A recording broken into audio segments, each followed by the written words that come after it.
Save Singareni అనే నినాదంతో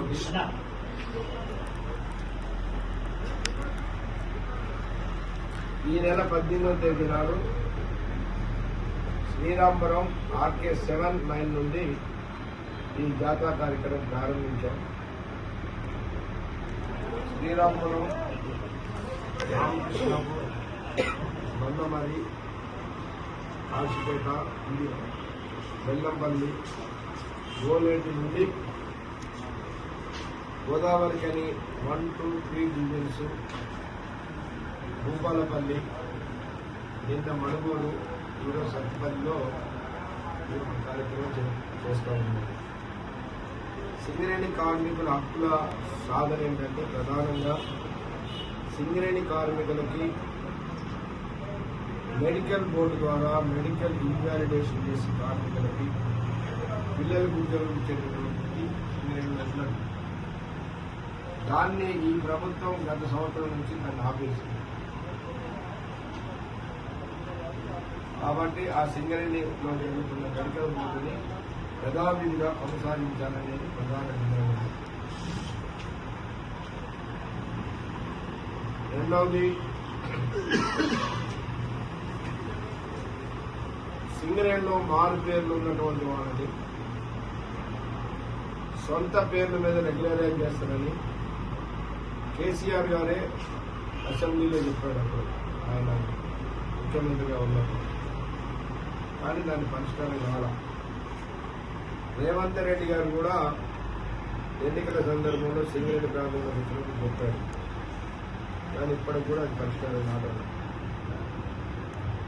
ఒక కార్మికుడు 35 సంవత్సరాలు పనిచేసిన తర్వాత ఇవాళ చనిపోయిన తర్వాతనో లేదా ఆయనకు అనారోగ్యం వల్ల మెడికల్ అడ్మిట్ అయితేనో వాళ్ళ పిల్లవాడికి ఉద్యోగం ఇవ్వాలని దరఖాస్తు పెట్టుకుంటే ఇప్పుడు మేనేజ్మెంట్ మీ నాన్న వేరే పేరు మీద మీ నాన్న ఇంటి పేరు వేరుంది, నీ పేరు వేరుంది, మీ తాత పేరు వేరుంది అని ఇట్లా రకరకాలుగా మార్పేర్లని చెప్పేసి వాళ్ళకి ఉద్యోగాలు ఇవ్వడం లేదు. ఆ సమస్య పరిష్కారం కావాలి. అట్టనే కొంతమంది ఆ కార్మికులు చేతగాకనో లేకపోతే కుటుంబ పరిస్థితుల వల్ల ఆప్షన్ చేస్తే డిస్మిస్ చేసిన డిస్మిస్ కార్మికులకి మళ్ళీ అందరికీ ఒక అవకాశం కల్పించారు. అలాగే సింగరేణిలో కార్మికులకు సొంత ఇంటి పథకాన్ని అమలు చేస్తామని సింగరేణి యాజమాన్యం ఏఐటీసీ గుర్తింపు సంఘంలో గెలిచిన తర్వాత జరిగిన మొదటి స్ట్రక్చర్ సమావేశంలో అంగీకరించారు. కమిటీ వేశారు. కమిటీ కూడా 3 సార్లు మీటింగ్ జరిగింది, కానీ ఇంతవరకు దాని సమస్య పరిష్కారం చేయాల.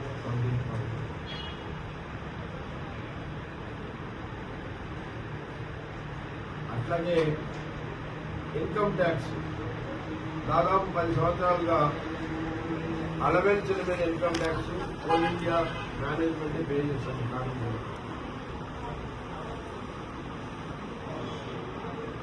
సింగరేణిలో ఉన్నటువంటి అధికారులందరికీ కూడా 10 సంవత్సరాలుగా సింగరేణి యాజమాన్యమే వాళ్ళకి పడ్డ ఇన్కమ్ ట్యాక్స్ అలవెన్సుల మీద ఎంత పడిందో అంతా తిరిగి చెల్లిస్తుంది కంపెనీ. కార్మికులకు మాత్రం ఇవ్వట్లేదు. దాన్ని మేము స్ట్రక్చర్ సమావేశంలో అడిగితే యాజమాన్యం అంగీకరించారు. అంగీకరించడమే కాదు, నోట్ పెట్టారు.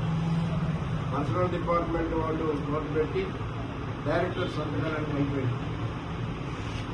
సిఎన్ఎండి గారు సంతకానికి పోయినప్పుడు ఐఎన్టీసీ నాయకులు జనకప్రసాద్ గారు పోయి మేము మంత్రి గారితో అనౌన్స్మెంట్ చేపిస్తాం, మీరు దీన్ని ఆపండి అని చెప్పేసి ఆపించారు. ఆయన ఆపించి 1 రోజులు అయిపోయింది. ఇంతవరకు మంత్రి గారు ప్రకటన చేయడు, సింగరేణి యాజమాన్యం కూడా సర్కారు ఇవ్వదు. ఎందుకంటే మంత్రి ఇస్తున్నారని వాళ్ళు ఆపించారు కాబట్టి, లేకపోతే ఈ పాటికి అయిపోయింది. అట్లనే మైనింగ్ స్టాఫ్, ట్రేడ్స్మెన్స్ వివిధ సమస్యలు ఉన్నాయి. వీటితో పాటు క్లర్కల్ రిక్రూట్మెంట్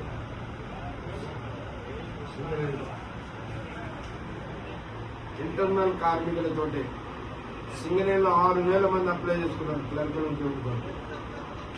సింగరేణిలో డిగ్రీలు ఇంజనీరింగ్ చేసుకుంటున్నారు. ఇంతవరకు వాళ్ళకి తీసుకోవట్లేదు. ఈ సమస్యలతో పాటు కాంట్రాక్ట్ కార్మికులకి ఆల్ ఇండియాలో హై పవర్ కమిటీ వేజెస్ ఇస్తున్నారు. సింగరేణిలో అమలు చేయలేదు. ఈ రాష్ట్రంలో పనిచేస్తున్నటువంటి కాంట్రాక్ట్ అవుట్సోర్సింగ్ కార్మికులకి దాదాపు 14-15 సంవత్సరాలుగా మినిమం వేజెస్ అనేది పెరగదు. 15 సంవత్సరాల క్రితం ఏం జీతం ఉండదో అదే జీతం ఉన్నది కాంట్రాక్ట్. టీఆర్ఎస్ రాకముందే ఉమ్మడి రాష్ట్రం ఉన్నప్పుడు 3 సంవత్సరాలు, తెలంగాణ రాష్ట్రం వచ్చిన 10 సంవత్సరాలు, ఇప్పుడు కాంగ్రెస్ 2 సంవత్సరాలు, మొత్తం 15 సంవత్సరాల నుంచి కాంట్రాక్ట్ కార్మికులకు జీతాలు పెట్టలేదు. సింగరేణి యాజమాన్యం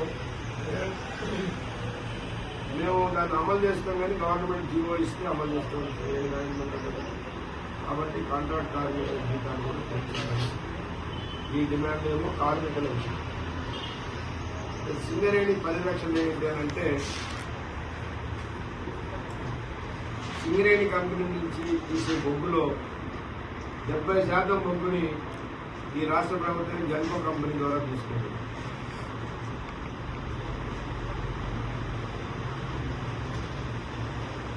అట్లాగే సింగరేణిలో 1200 megawatt current Jaipur power plant లో శ్రీరాంపురం దగ్గర తయారైంది. ఆ 1200 మెగావాట్లను కూడా ట్రాన్స్కో కంపెనీ స్టేట్ గవర్నమెంట్ తీసుకుంది. ఈ జన్కో ట్రాన్స్కో కలిపి ఈ రాష్ట్ర ప్రభుత్వం సింగరేణికి ఇప్పటివరకు 51,000 కోట్ల రూపాయలు చెల్లించాలి. జన్కో ట్రాన్స్కో కలిసి 51,000 కోట్లు చెల్లించాలి. అది ఇస్తలేరు. గతంలో ఉమ్మడి రాష్ట్రం ఉన్నప్పుడు రాజశేఖర రెడ్డి గారు కానీ, చంద్రబాబు నాయుడు కానీ, ఎన్టీ రామారావు ఎవ్వరు కూడా ఒక్క రూపాయి కూడా మనకు ఆపలేదు. సింగరేణి కావచ్చు రాష్ట్రంలో. టీఆర్ఎస్ వచ్చిన తర్వాత కేసీఆర్ గారు ప్రారంభించారు. ఆయన కొంత ఆపుకుంటా ఆయన దిగిపోయే నాటికి సింగరేణికి 26,000 కోట్ల రూపాయలు బాకీ పెట్టారు.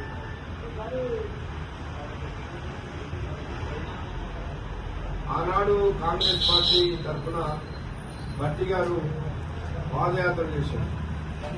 కాంగ్రెస్ గవర్నమెంట్ రాకముందు పాదయాత్ర చేసి శ్రీరాంపురం వస్తే మేము ఆయన కలిసి ప్రమాణం ఇచ్చారు. 21,000 కోట్లు రావాలి. అప్పుడు ఇవ్వడలేదు ప్రభుత్వం అంటే ఆయన వెంబడి ప్రశ్నించాలి.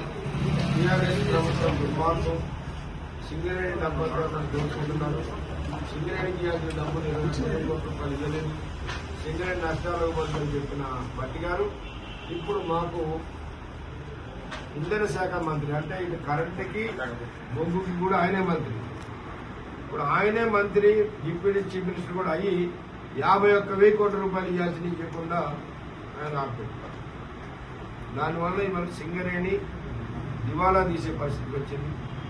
ఇలా బయట అందరూ సింగరేణి కార్మికులు సింగరేణిలో చాలా లాభాలు ఉంటాయి, కోట్ల రూపాయలు ఉంటుంది. కానీ సింగరేణి ఇలా జీతాలు ఇవ్వడానికి కూడా బ్యాంకుల్లో అప్పు తీసుకొచ్చేస్తుంది. ఇంకో 4-5 నెలలు ఇదే పరిస్థితి కొనసాగితే సింగరేణిలో జీతాలు ఇవ్వలేని పరిస్థితికి సింగరేణి వస్తుంది. దీనికి కారణం ఈ రాష్ట్ర ప్రభుత్వం. సింగరేణిలో రాజకీయ జోక్యం పెరిగింది. టీఆర్ఎస్ ఉన్నప్పుడు ఏళ్ళు పెడితే కాంగ్రెస్ వచ్చినది కాలు పెట్టింది సింగరేణి.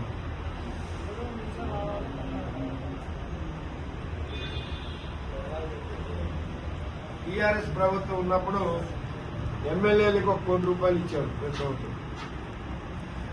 ఇది దుర్మార్గం అని ఆనాడు అందరం అన్నాం. కాంగ్రెస్ అందరూ మేమన్నాం, అందరం అన్నాం.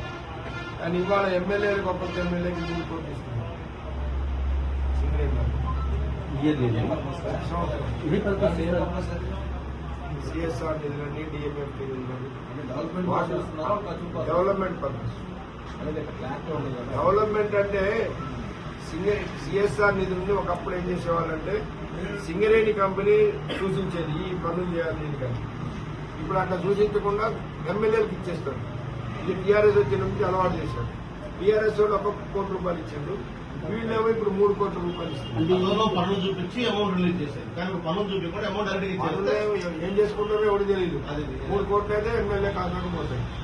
డైరెక్ట్ సింగిల్ నుంచి డైరెక్ట్ ఎమ్మెల్యేకి ఖాతాలోకి వస్తాయా? ఎమ్మెల్యే మధ్యలో ఖాతాకు డైరెక్ట్ ఎమ్మెల్యేకి